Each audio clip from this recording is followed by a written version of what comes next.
What sounds more terrifying to you? Getting kidnapped for ransom or discovering you're trapped in someone else's wedding from hell?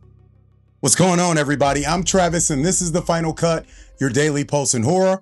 Today, we got Lauren LaVera heading back into horror alongside Rory Culkin, Jennifer Holland diving into a civil war nightmare hiding in the Georgia marshes, and a brand new supernatural thriller that's blending Japanese horror and Korean occult mythology.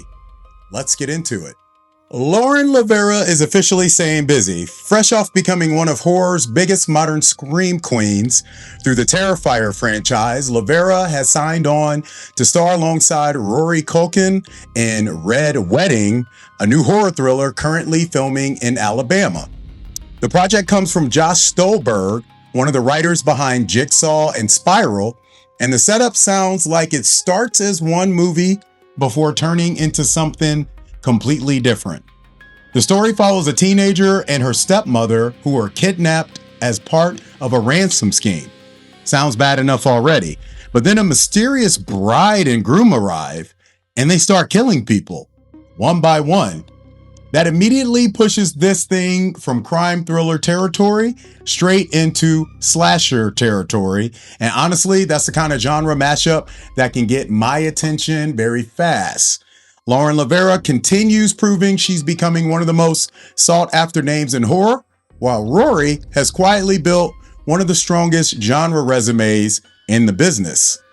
This could end up being one of those sleeper horror titles people aren't talking about yet, but will be later. So, my question for you guys, if you're trapped in a horror movie, which scares you more?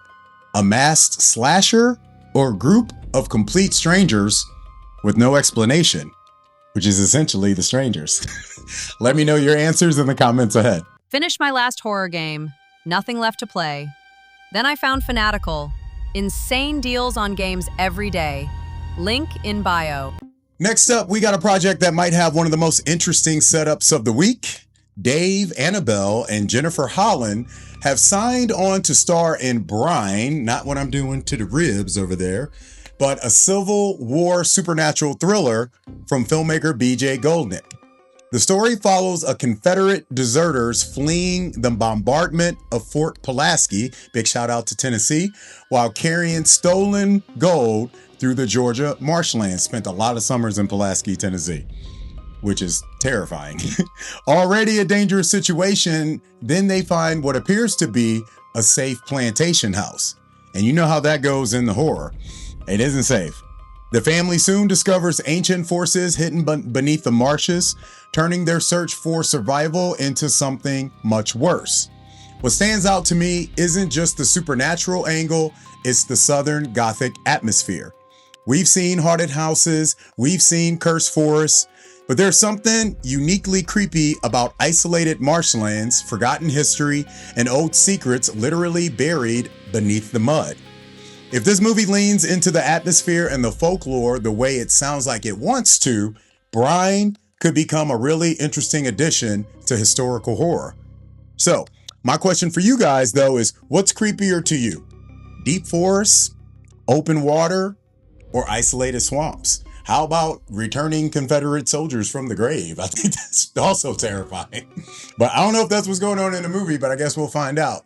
You guys let me know what you think in the comments ahead. Streaming had nothing worth watching. Then GRUV showed up.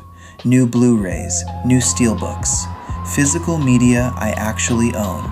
Link in bio. And finally today, one of the most unique international horror projects on my radar, The Shrine, is bringing together two horror styles that fans absolutely love: Japanese horror and Korean occult horror.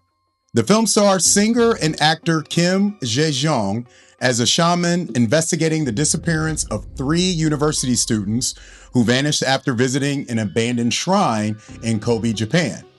And honestly, abandoned shrine plus missing students is already enough to make me interested, and no disrespect to the young man that they just found in Japan, because that is very, very terrifying to hear. But what really caught my attention is how the filmmakers described the movie. They're specifically blending the unsettling atmosphere of Japanese horror with the spiritual and occult traditions often seen in Korean supernatural films. That's a combination we honestly don't see very often. The film also mixes Korean shamanism, Japanese folklore, Hindu mythology, and even Christian influences into one supernatural mystery. If they pull that off successfully, The Shrine could end up feeling very different from most horror movies coming out this year. So, my final question for you guys today: which country consistently makes your favorite horror movies? Japan, Korea, America, or somewhere else?